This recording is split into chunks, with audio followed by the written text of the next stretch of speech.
Question number 16 देखिएगा। अगर हम बात करते हैं क्वेश्चन नंबर 16 की, तो the major proposition of Jean Piaget's theory, Jean पियाजे के सिद्धांत का प्रमुख प्रस्ताव क्या है? बताइएगा एक बार, जीन पियाजे के सिद्धांत का जो उनकी थियरी है उसका प्रमुख प्रस्ताव क्या है? प्रमुख प्रस्ताव क्या है? Major preposition.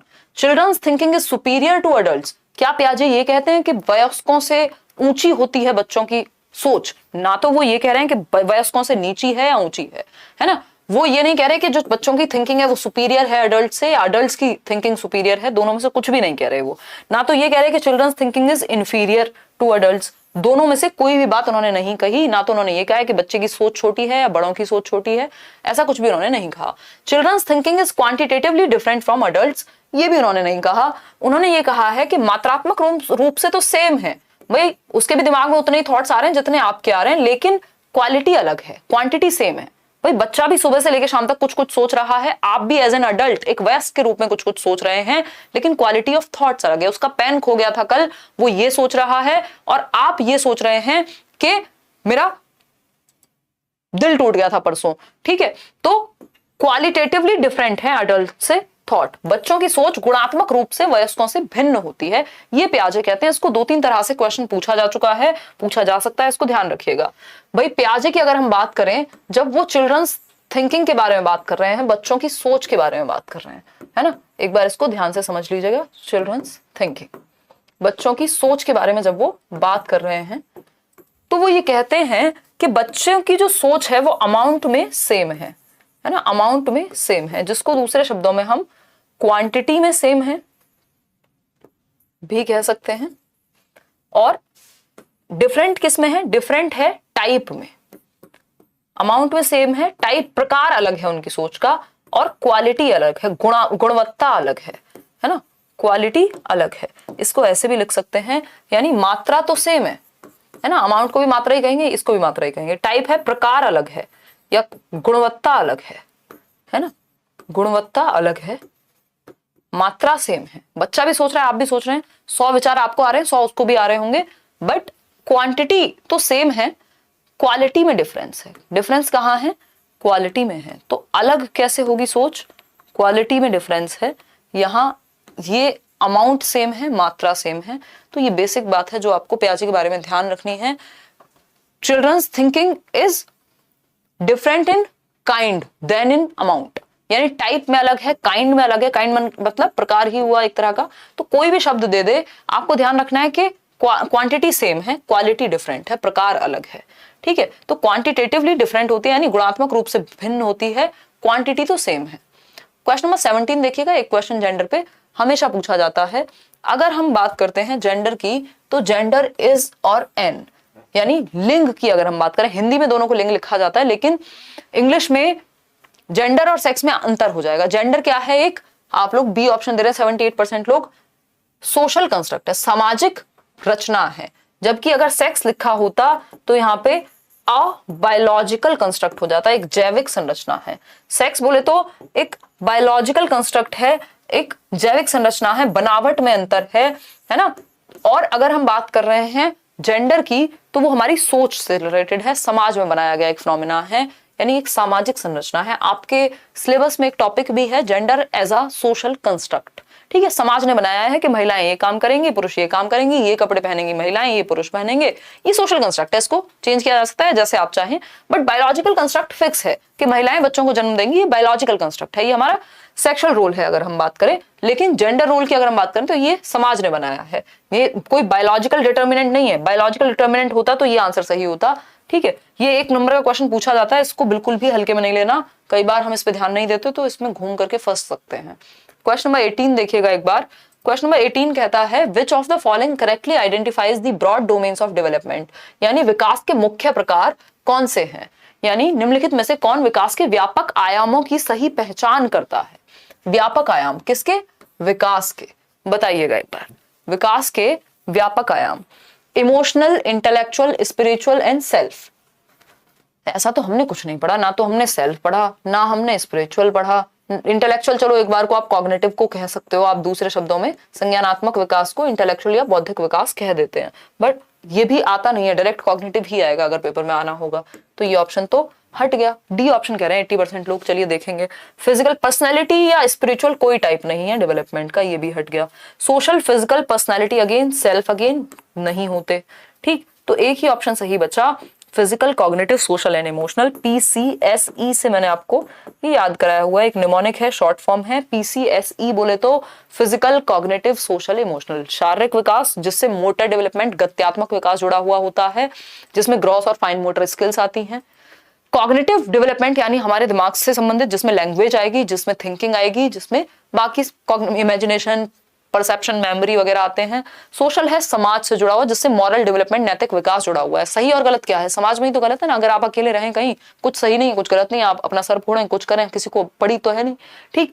एंड इमोशनल यानी हमारे सोशल और इमोशनल आपस में जुड़े हुए होते हैं। आगे बढ़ेंगे क्वेश्चन नंबर 19 पर, ठीक। क्वेश्चन नंबर 19 पढ़िएगा और पोल में जवाब दीजिएगा। क्वेश्चन नंबर 19 कहता है which of the following statements about intelligence is correct, यानी बुद्धि के विषय में कौन सा एक स्टेटमेंट सही है, कौन सा एक कथन सही है। 4 कथन दिए हुए हैं आपको, नो डाउट, कोई दिक्कत नहीं है। 4 कथन दिए हुए हैं, इसमें कोई भी परेशानी नहीं है। बहुत जल्दी पोल आ रहा है या हट जा रहा है। अच्छा, जब तक 4th ऑप्शन पे ना आ जाऊं मत हटाया करो ब्रो। अच्छा क्यों? अच्छा ठीक। देखिएगा, बुद्धि के बारे में निम्नलिखित कथनों में से कौन सा सही है। देखो, अगर यहाँ पे नॉट पूछा होता तो आंसर बदल जाता। तो आप लोग कह रहे हैं कितना, सी ऑप्शन 74% लोग। चलिए देखेंगे इस पे, इसको मार्क कर लेते हैं। Intelligence is a relatively permanent change in behaviour, ये लर्निंग की परिभाषा है, ये अधिगम की परिभाषा है कि लर्निंग क्या है, relatively permanent change in behaviour, experience के होने से। एक्सपीरियंस आपने कुछ किया, साइकिल चलाना सीखा, अब आपकी वो लर्निंग लगभग परमानेंट है। Intelligence is hereditary trait that involves mental activities such as memory and reasoning. सिर्फ हेरिडेटरी नहीं होता, एनवायरमेंट का भी फर्क पड़ता है, हालांकि हेरिडिटी का फर्क ज्यादा पड़ता है बुद्धि पर। Intelligence is multi dimensional involving several abilities not entirely measurable intelligence test, बिल्कुल सही है। नॉट एंटायरली मेजरेबल बाय, हमारे टाइपिस्ट जी थोड़ा जल्दी में रहते हैं, ठीक है। तो बुद्धि बहुआयामी प्रक्रिया है जिसमें बुद्धि परीक्षणों के द्वारा पूर्ण रूप से परिमेय न की जाने वाली कई योग्यताएं शामिल है। यानी बुद्धि एक मल्टी डायमेंशनल चीज है जिसमें कई आयाम हैं, है ना। आप कई तरीके से बुद्धिमान हो सकते हैं। कोई म्यूजिक में अच्छा होगा, कोई लैंग्वेज में अच्छा होगा, कोई गणित में अच्छा होगा, कोई साइंस में अच्छा होगा, कोई गार्डनिंग में अच्छा होगा, कोई साइकोलॉजी में अच्छा होगा। यानी अलग अलग प्रकार से आप बुद्धि, अलग अलग आयामों में आप बुद्धिमान हो सकते हैं। और कुछ एस्पेक्ट ऐसे हैं जो आईक्यू टेस्ट भी मेजर नहीं कर पाते बुद्धि के, वो नंबर्स में आईक्यू के द्वारा भी पता नहीं लगेंगे। बुद्धि के ऐसे बहुत सारे आयाम हो सकते हैं, ये बात गार्डनर कहते हैं और बिल्कुल सही है। Intelligence is the ability to think convergently, ये बात कुछ हद तक आप सही कह सकते हैं अगर बात चल रही होती जेपी गिलफर्ड की, लेकिन सिर्फ कन्वर्जेंटली सोचना इंटेलिजेंस है ऐसा नहीं है। बुद्धि को कन्वर्जेंट थिंकिंग से जोड़ा गया है, बट वो एक ऐसी चीज नहीं है कि सिर्फ कन्वर्जेंट थिंकिंग को ही बुद्धि कह देंगे, ठीक।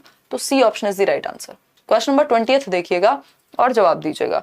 इन progressive education children are seen as, यानी प्रगतिशील शिक्षा में जिसकी बात जॉन डूई करते हैं, जिनको हम जॉन डीवी कह रहे हैं, प्रोग्रेसिव स्कूल्स खोले जिनको लैब स्कूल्स या यूनिवर्सिटी एलिमेंट्री स्कूल्स कहा गया शिकागो में इन्होंने 20th सेंचुरी में 1920s के अराउंड। पैसिव इमिटेटर्स, प्रोग्रेसिव में तो बच्चा एक्टिव होता है, लर्निंग बाय डूइंग की बात होती है ना। तो क्या है, बच्चे सक्रिय अन्वेषक हैं ना कि खाली स्लेट हैं। ये तो बिहेवियरिज्म कहता है। ये बात किसने कही है, जॉन लॉक ने कही है कि बच्चा ब्लैंक स्लेट है। जॉन लॉक, टेबुला रासा कहा है ना उन्होंने, तो उसका मतलब यही होता है। मिनिएचर अडल्ट नहीं है कि छोटा रूप है बड़ों का, ऐसा भी नहीं है, वो अपने आप में एक इंडिविजुअल है। क्वेश्चन नंबर 21 देखिएगा और आपके 10 क्वेश्चन बचे हैं, ज्यादा सवाल आपके पास अभी नहीं रहे हैं आज के लिए। लेव वाइगोस्की के अनुसार अगर हम बात करते हैं तो लर्निंग क्या है, वाइगोस्की के अनुसार लर्निंग क्या है। 3 चीजें महत्वपूर्ण है वाइगोस्की की थियरी में, सोसाइटी, कल्चर और लैंग्वेज। इन्हीं 3 में से 90% चांसेस होते हैं कि आंसर आपका बन जाएगा। यानी वाइगोस्की कहते हैं सीखने के लिए समाज जरूरी है, मतलब ग्रुप्स में, कल्चर आपकी जो संस्कृति चली आ रही है, और लैंग्वेज यानी भाषा एक टूल का काम करती है, क्योंकि आप 4 लोगों में बैठेंगे तो भाषा का ही तो इस्तेमाल करके चीजें सीख रहे हैं ना, ठीक। तो हम कहेंगे इंडिविजुअल एक्टिविटी है, जी नहीं, वो तो सोसाइटी की बात कर रहे हैं। पैसिव तो हो नहीं सकती क्योंकि वाइगोस्की तो कंस्ट्रक्टिविस्ट हैं, रचनावादी हैं, तो वो करके सीखने पे बल देंगे, है ना। कंडीशनड एक्टिविटी है, ये तो बिहेवियरिस्ट लोग कहेंगे। तो आज सोशल एक्टिविटी एक सामाजिक गतिविधि है, एक सोशल एक्टिविटी है जिसमें ग्रुप वर्क के द्वारा सीखेंगे बच्चे, पीयर लर्निंग होगी, साथी समूह में सीखेंगे, है ना, असिस्टिव लर्निंग होगी, कोऑपरेटिव लर्निंग होगी, कोलैबोरेटिव लर्निंग होगी, है ना, ये सारी चीजें होंगी जहां ग्रुप में लर्निंग हो रही होगी। इसीलिए तो सोसाइटी, कल्चर और लैंग्वेज की बात कर रहे हैं ना वो। क्वेश्चन नंबर 22 देखिएगा फटाफट से। अगर हम बात करते हैं 22वें सवाल की, तो ये कहता है which of the following कैरेक्टराइजेज a child in the pre operational stage. Pre operational stage का मतलब क्या होता है? पूर्व संक्रियात्मक अवस्था। पियाजे के अनुसार 2 से 7 वर्ष की अवस्था है। कौन सी एक विशेषता है इस अवस्था की? 4 ऑप्शंस में से कोई एक उत्तर ही सही हो सकता है। फटाफट से जवाब दीजिए। आप में से 54% लोग कह रहे हैं कि डी ऑप्शन है, और लगभग 6000 लोग हम जुड़ चुके हैं और सिर्फ 3200 लोगों ने लाइक किया है। ये 2800 लोग कहाँ हैं? देख रहे हैं विनोद, गणित देख रहे हैं मैडम का? मजाक करिए। देखिए एक बार फटाफट से।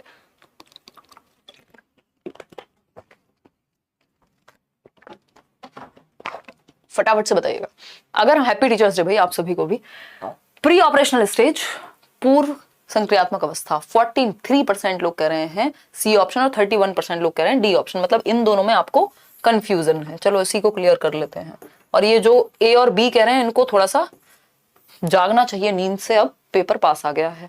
गोल डायरेक्टेड बिहेवियर आपका सेंसरी मोटर स्टेज में होता है, ये बिल्कुल क्लियर रखिएगा इस बात को दिमाग में, है ना। जन्म से 2 वर्ष में। गोल डायरेक्टेड क्या है?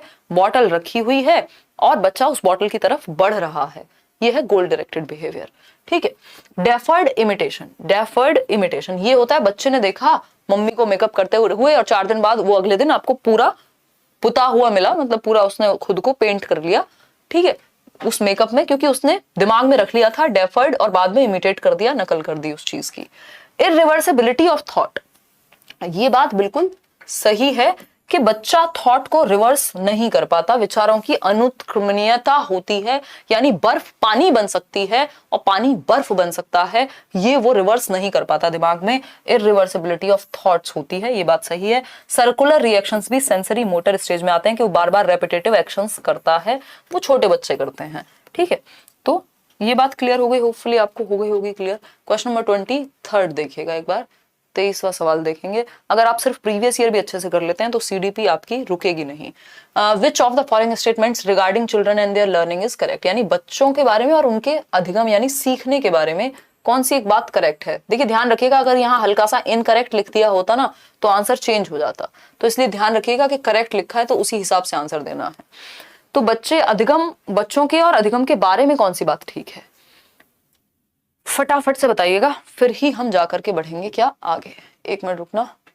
केवीएस के कोर्स कैसे परचेज करें? आई थिंक अभी अभी लाइव है केवीएस का बैच, करियरवेल ऐप डाउनलोड कर लीजिए, वहां से आप जा सकते हैं, मतलब वहां से आप ले सकते हैं। देखिएगा, अगर हम बात करते हैं डी ऑप्शन की, तो all children are naturally motivated to learn and are capable of learning, बिल्कुल सही बात है, आप लोग सही उत्तर दे रहे हैं, बट हमें बाकी ऑप्शंस चेक करने पड़ेंगे। Children's motivation to learn and their capability to learn is predetermined by heredity only, यानी बच्चे जो है वो मोटिवेटेड है सीखने के लिए, लेकिन रीजन सिर्फ हेरिडिटी है, सिर्फ जीन्स है उनके, सिर्फ बायोलॉजी है, गलत बात है ये।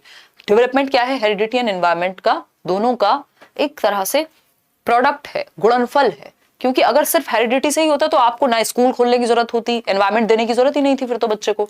Children's socio economic background determines and limits their motivation and learning capability, ऐसा वास्तविक जीवन में कुछ हद तक हो सकता है कि आपका जो सामाजिक आर्थिक पृष्ठभूमि है वो लिमिट कर दे, आपकी मोटिवेशन को गिरा दे, क्योंकि आसपास के लोग कहेंगे आप तो गरीब हो, अरे बड़े सपने क्यों देख रहे हो, लोग सपने देखने पे भी मना करेंगे आपको, है ना। लेकिन सच ये है कि ये फर्क नहीं डालता। अगर सिर्फ सोशियो इकोनॉमिक स्टेटस मैटर करता तो रिक्शा वालों के बच्चे यूपीएससी क्लियर नहीं करते, हालांकि वो बहुत ही कम एग्जाम्पल्स हैं, क्योंकि ज्यादातर लोगों की मोटिवेशन कुचल दी जाती है। बट अगर आप बच्चे के दिमाग में ये बात बैठने नहीं देंगे तो वो कुछ भी करेगा। और सच ये है, फिर अगर ऐसा ही होता, सोशियो इकोनॉमिक बैकग्राउंड से ही सब कुछ निर्धारित होता, तो डॉक्टर एपीजे अब्दुल कलाम नहीं बनते, आज द्रौपदी मुर्मू को हम देख रहे हैं वो हमारी प्रेसिडेंट नहीं बनती, और बहुत सारी चीजें हो सकती थी, है ना। तो children have to be rewarded and punished to make them motivated for learning, ये भी गलत है। तो हम बच्चे को ये नहीं कहेंगे तुम सोशियो इकोनॉमिक बैकग्राउंड कमजोर है तो तुम सीख नहीं सकते।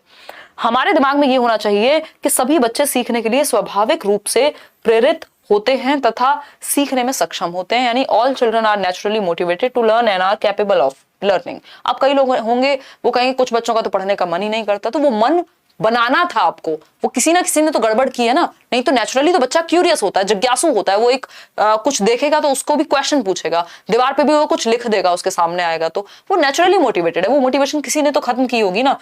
तो D option is the right answer.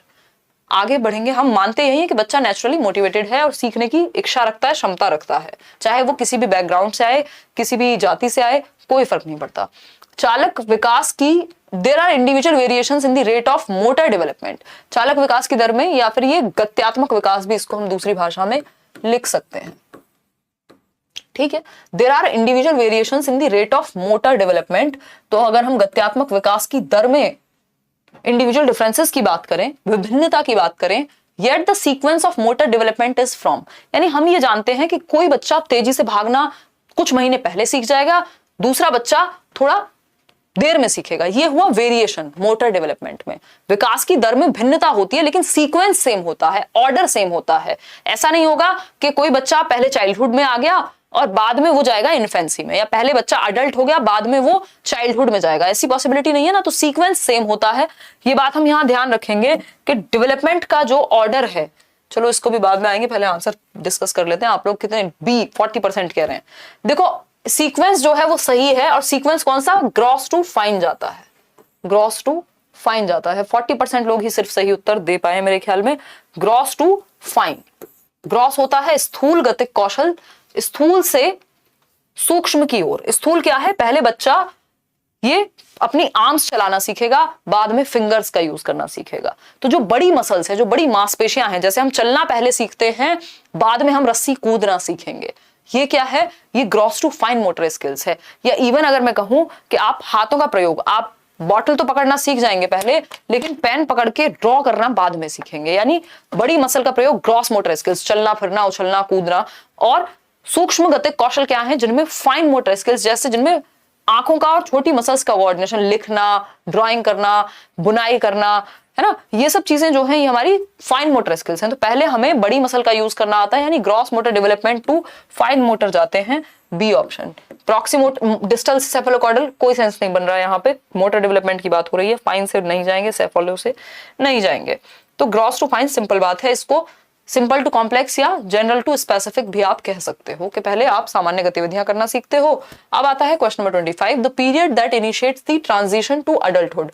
मैंने आपके साथ डिस्कस किया है, ट्रांजिशनल पीरियड कहते हैं इसको, परिवर्तन का काल कहते हैं, ब्रिज पीरियड भी कहते हैं दूसरी भाषा में। ट्रांजिशनल यानी परिवर्तन का काल, या ब्रिज पीरियड यानी ये पुल है, एक तरह से ब्रिज है जिसको पार करके आप दूसरी स्टेज में पहुंचते हैं। तो देखते हैं फटाफट से। ठीक, अगर हम बात करते हैं किसकी, ट्रांजिशन टू अडल्टहुड। ट्रांजिशन का मतलब क्या है, आज आप बच्चे हैं, आप क्या हैं, चाइल्ड हैं, ठीक, और कल आप अडल्ट बन जाएंगे। तो बीच में जो होगा वही तो ट्रांजिशन है ना। ये बीच में क्या है, बीच में है एडोलेसेंस, किशोरावस्था। इसी को ट्रांजिशनल पीरियड कहते हैं, इसी को ब्रिज पीरियड कहेंगे, क्योंकि बीच में है, ब्रिज का काम करेगा।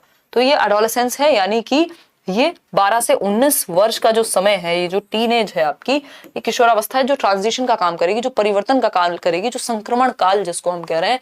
और ये वो स्टेज है जहां पे रिवोल्ट की भावना होगी, है ना, लीडरशिप की स्किल्स डेवलप होंगी। अगर हम बात कर रहे हैं, बहुत सारे हार्मोनल, फिजिकल, इमोशनल चेंजेस होंगे। Period of stress and storm कहा गया है इसको, तनाव एवं तूफान की अवस्था स्टैनली हॉल ने कहा है। ये सारी बातें हैं इसके बारे में। क्वेश्चन नंबर 26 देखिएगा, अगर किसी को नहीं पता है तो मैं 1 मिनट में बता भी देती हूँ। मिडिल चाइल्डहुड आपका 5 से 11 वर्ष के आसपास की अवस्था है, प्री ऑपरेशनल 2 से 7, और एंड चाइल्डहुड जैसा कुछ नहीं होता, बट लेटर चाइल्डहुड होता है 6 से 12। ठीक, अब देखिएगा क्वेश्चन नंबर 26, 4 क्वेश्चन हमारे पास और हैं, 30 का सेट अपना पूरा हो जाएगा। चलिए समझते हैं फटाफट से।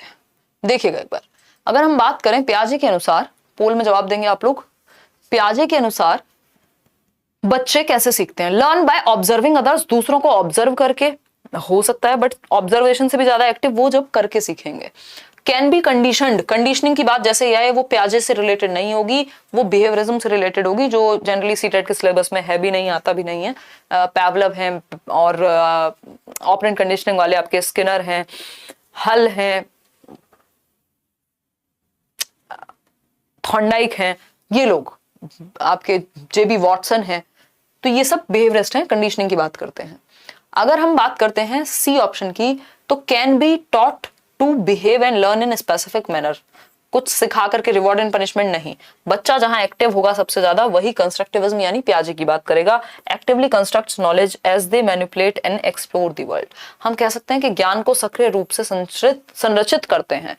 बच्चे क्या हैं? लिटिल साइंटिस्ट हैं, ऐसा पियाजे कहते हैं। बच्चे नन्हे वैज्ञानिक हैं who actively construct their knowledge themselves। मतलब वो ज्ञान का सृजन सक्रिय रूप से स्वयं करते हैं। बच्चे एक्टिवली, वो नन्हा साइंटिस्ट है, उसको एक पेन भी दोगे तो उसको खोल के तोड़ के फोड़ के देखेगा, अपनी समझ का विकास करेगा।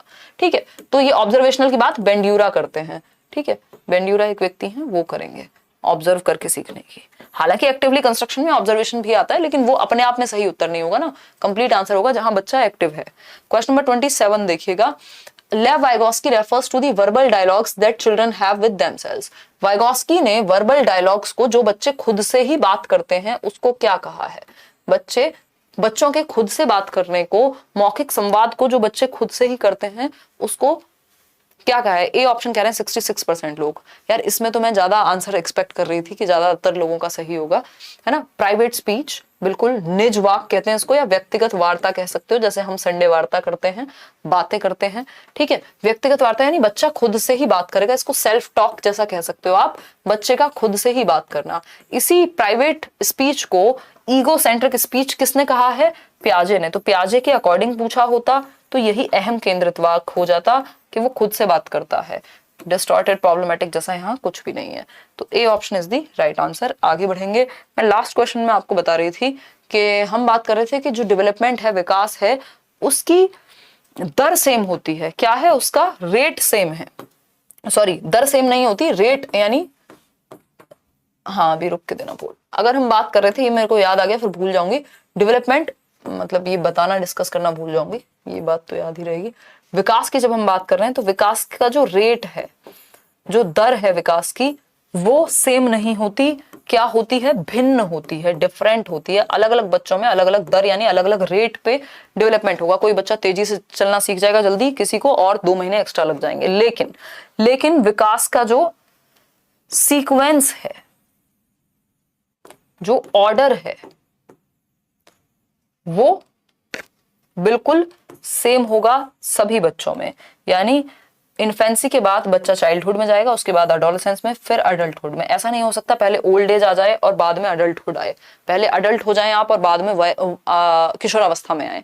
तो सीक्वेंस हमेशा सेम रहेगा, दुनिया के सभी बच्चों में यूनिवर्सल होता है, रेट डिफरेंट होती है। ठीक है, ये बात हम ध्यान रखेंगे। क्वेश्चन नंबर 28 देखिएगा एक बार। एसोसिएटिंग टॉयज यानी खिलौनों को, आर्टिकल्स ऑफ क्लोथिंग कपड़े, पहनने वाले कपड़ों को, हाउस होल्ड आइटम्स को, कि जैसे ये चाकू है या कोई और सामान है घर का, ऑक्यूपेशंस यानी कोई एक ऑक्यूपेशन है, टीचर है या फिर डॉक्टर है, नर्स है ना।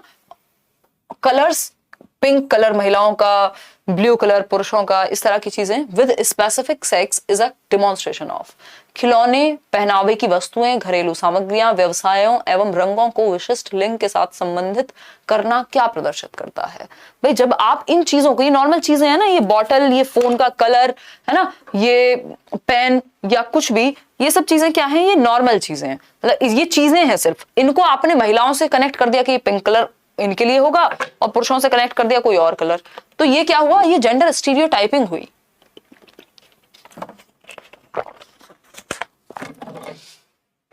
जब आपने रंग को, चीजों को किसी एक जेंडर, किसी एक सेक्स से जोड़ दिया, तो वो जेंडर स्टीरियोटाइपिंग हुई कि आपने लिंग रूढ़िबद्धता को बढ़ावा दिया है कि भैया कुछ पर्टिकुलर कलर, कुछ पर्टिकुलर चीजें, कुछ पर्टिकुलर एक्टिविटीज, बाइक जो है वो सिर्फ पुरुष चलाएंगे, तो ये स्टीरियोटाइपिंग है ना। क्या आप बांध रहे हैं कुछ एक रोल में। ठीक है, थियोरी, रेलेवेंस, आइडेंटिटी जैसा यहाँ कुछ भी नहीं है। ये एक्स्ट्रा बातें आपको गुमराह करने के लिए दी गई हैं, इनको डिस्ट्रैक्टर्स कहते हैं क्वेश्चन बनाने वाले लोग। लास्ट के 2 क्वेश्चन हैं, सेकंड लास्ट क्वेश्चन है आपके सामने। In an elementary classroom it is important to dash the experience that a child brings with her. बहुत प्यारा क्वेश्चन है। एक प्रारंभिक कक्षा कक्ष में एक बच्ची अपने साथ जो अनुभव लाती है, यानी एक बच्चा है, मान लीजिए 6 साल में वो स्कूल आया है या 10 साल में किसी एक क्लास में आया है, तो ऐसा तो है नहीं वो ब्लैंक स्लेट है। ये तो पुरानी बातें थी, आज की डेट में तो बच्चों को ब्लैंक स्लेट नहीं माना जाता। उसके अपने कुछ एक्सपीरियंसेस होंगे जो उसने दुनिया में स्कूल आने से पहले भी एक्सपीरियंस किए होंगे ना, चाहे वो घर में किए हों, कहीं जाके ट्रिप पे किए हों, टीवी देख के किए हों, अनुभव तो होंगे बच्चे के। तो in an elementary classroom it is important to dash the experiences that a child brings with her. एक सिंपल सी बात है, मैं आपको हमेशा कहती हूँ कि जो भी बच्चा लेकर के आए अपने घर से, चाहे वो उसकी जाति हो, धर्म हो, समुदाय हो, उसकी इकोनॉमिक स्टेटस हो, उसका कल्चर हो, सब काम का है। आपको उसको यूज करना है पॉजिटिव वे में, है ना। नेग्लेक्ट नहीं करना, इग्नोर नहीं करना, बिल्ड ऑन करना है। वो ऐसा है जैसे आप एक बिल्डिंग बनाते हैं ना, तो नींव बनाते हैं, तो वो नींव के जैसा है। उसके ऊपर आप बिल्ड करेंगे चीजें, जो भी चीजें पढ़ा रहे हैं उसको कनेक्ट कर देंगे उसके अनुभव से, ठीक है, डिनाई नहीं करेंगे। तो आप क्या करेंगे कि एलिमेंट्री क्लासरूम में ये महत्वपूर्ण है कि टीचर बच्चे के एक्सपीरियंस पे बिल्ड ऑन करे, यानी जो उसको आता है उसी में ऐड ऑन करे। प्रीवियस नॉलेज से, पूर्व ज्ञान से नए ज्ञान को हम हमेशा जोड़ते हैं, न्यू नॉलेज को, ठीक है। तो बच्चे के अनुभव को शामिल कर उनका संचय करना चाहिए, उनको इकट्ठा करके और हेल्प करनी चाहिए, आगे बढ़ावा देना चाहिए जो भी आप सिखा रहे हैं, ठीक। लास्ट क्वेश्चन है आज के लिए, क्वेश्चन नंबर 30 देखिएगा फटाफट से।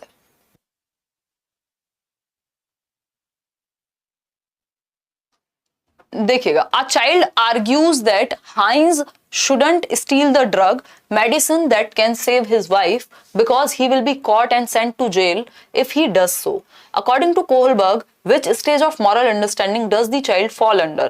इसका क्या मतलब हुआ? इसका सिंपल मतलब है, एक बच्चा तर्क प्रस्तुत करता है, एक बच्चा रीजन देता है कि हाइंज को दवाई की चोरी नहीं करनी चाहिए थी, जो हाइंज डिलेमा है आपकी कोहलबर्ग की थियोरी में, मॉरल डेवलपमेंट के अंदर, नैतिक विकास के सिद्धांत के अनुसार कि उसकी वाइफ की जान बचाने के लिए भी उसको चोरी नहीं करनी चाहिए थी, क्योंकि ऐसा करने से उसको जेल हो सकती है, वो पकड़ा जा सकता है। सिंपल बात। यहाँ पे बच्चे ने ये नहीं कहा कि चोरी करना बुरी बात है, समाज खराब होगा, उसकी प्रिंसिपल्स या वैल्यूज खराब होंगी, नथिंग। उसने सिंपल कहा है क्योंकि पकड़े जा सकते हो इसलिए चोरी करना गलत है, अगर पकड़े नहीं जाते तो उसके लिए चोरी करना सही हो जाता। इसका मतलब पनिशमेंट एंड ओबीडियंस, सिंपल बात। अगर यहाँ पे और कोई रीजन ही नहीं है, सिर्फ पकड़े जाना रीजन है, इसका मतलब दंड से बचने के लिए आज्ञा का पालन हो रहा है, कोई फर्क नहीं पड़ता क्या सही है क्या गलत है। सबसे पहली स्टेज है ये, बच्चे की अपनी कोई मॉरलिटी नहीं होती, बस जिस चीज से दंड मिलेगा उससे वो बचेगा, और जिस चीज से दंड नहीं मिलेगा उसके लिए वो सही है ना। तो the social order maintaining orientation, social order तो लॉ एंड ऑर्डर हो जाएगा कि भाई समाज में एक ऑर्डर मेंटेन करके रखना जरूरी है, नहीं तो सब चोरी करने लग जाएंगे, सब रेड लाइट जंप करने लग जाएंगे अगर एक व्यक्ति करेगा। ये है लॉ एंड ऑर्डर, ये डिफरेंट बात है। यहाँ पे ऐसा नहीं कहा गया कि चोरी करना बुरी बात है, ये है वो है, नथिंग। यूनिवर्सल एथिकल प्रिंसिपल भी नहीं है ये कि उसने अपना कोई एथिकल प्रिंसिपल दिया हो बच्चे ने, है ना। Instrumental orientation tit for tat भी नहीं है। तो B option is the right answer, जो कि 67% लोग सही उत्तर दे पा रहे हैं। ईमानदारी से बताइएगा कि आउट ऑफ 30 क्वेश्चन आपके कितने ठीक हुए आज। अगर सेशन पसंद आया हो, हेल्प मिली हो, जो कि मिलेगी आपको एग्जाम में, लाइक शेयर एंड सब्सक्राइब कर दीजिएगा। टेलीग्राम चैनल पे मैं आपके साथ ये शेयर कर दूंगी।